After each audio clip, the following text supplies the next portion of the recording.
Trump just gave Crimea to Russia again. Ukraine's outraged Europe stunned.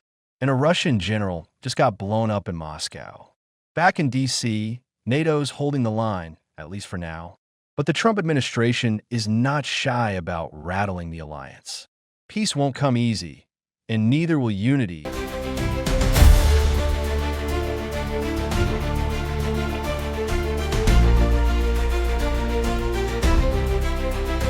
U.S. President Donald Trump declared that Crimea will remain part of Russia in any final resolution to the Ukraine conflict. Speaking to Time magazine, Trump boldly stated that Crimea went to the Russians long ago, suggesting that Ukraine will never reclaim the peninsula. Crimea went to the Russians long ago. Everyone understands Ukraine is not going to get it back, that it's been with them for a long time. The majority of Crimeans speak Russian, and Russia had submarines there long before any period that we're talking about. Crimea will stay with Russia under a final settlement. And let's be clear, this is Obama's war. It should have never happened. Meanwhile, Trump also shifted blame onto former President Barack Obama, calling the crisis Obama's war and claiming it should have never happened, with Ukraine still vowing to take back Crimea. Trump's comments could spark diplomatic outrage, raising questions about the future of the region and the West's response to Russia's hold on in a shocking turn of events.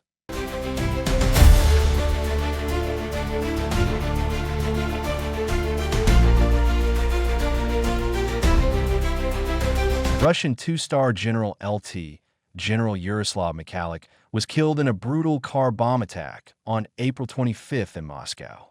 The deputy operations chief of the Russian General Staff was targeted early Friday morning in Bathsheba, a suburban town near Moscow. Officials have confirmed that the car bomb loaded with metal fragments from maximum damage detonated in a residential area, turning the vehicle into a fireball. Witnesses captured the horrifying aftermath, showing the car completely charred, parked next to several others in the quiet neighborhood near a high-rise apartment block. Russian authorities have confirmed the bomb's power, estimating its yield to be the equivalent of 300 grams of TNT. The hit is being treated as a targeted assassination, with the investigative committee working to piece together the details behind this audacious strike. AT press time. No group had claimed responsibility, and the motive remains unclear. There is limited publicly available information about Mikhailuk. The 59-year-old served as the deputy chief of the Russian General Staff's main operational directorate. The directorate is responsible for planning military operations and overseeing combat readiness. He was listed as a member of the Russian delegation during the 2015 Normandy format, talks set up to find a resolution to Russia's war in eastern Ukraine. Radio Free Europe Radio Liberty reported that Moscow was also involved in the high-level Normandy 4 meeting in 2019, as well as in talks with Syrian dictator Bashar al-Assad a year earlier, who has since been ousted.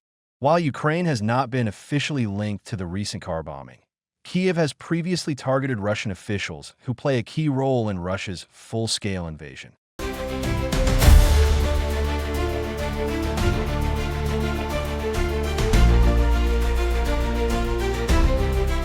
Diplomatic sparks are flying as Ukraine and European allies push back hard against U.S. proposals aimed at ending Russia's war in Ukraine. Leaked documents from closed-door meetings in Paris and London, seen by Reuters, revealed deep rifts between Washington's plan championed by Trump's envoy Steve Witkom and counterproposals from Kyiv and Europe. The American pitch a fast track to peace that includes recognizing Russia's grip on Crimea and large swaths of occupied Ukrainian land, plus lifting sanctions imposed since 2014, but Ukraine and its European backers aren't having it. Their counter-document delays territorial talks until after a ceasefire and refuses to legitimize any Russian occupation. And while the U.S. envisions a vague security guarantee for Kyiv, one that notably excludes NATO's membership, Ukraine wants the real deal. U.S.-backed NATO's tall protections with zero limits on Ukrainian forces or foreign troops on its soil. The economic divide is just as sharp. Witkoff's plan calls for a blanket lifting of sanctions on Russia. The counteroffer no deal until peace holds, and sanctions could snap back if Moscow breaks its word. Plus, Ukraine wants something else. Washington's plan sidesteps entirely reparations paid from frozen Russian assets overseas. President Zelensky says the latest proposals are already on Trump's desk, with Russian forces occupying nearly 20% of Ukraine.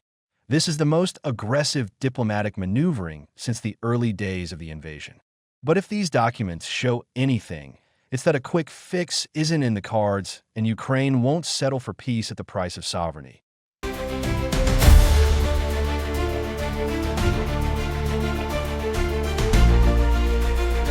After high-stakes talks at the White House, NATO's chief moderator didn't hold back, calling out Russia as a long-term threat to the entire Euro-Atlantic region.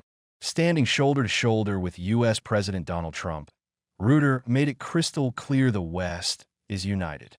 And while America's eyes are shifting toward the Asia-Pacific, he slammed shut any doubts. Washington is still all in on NATO.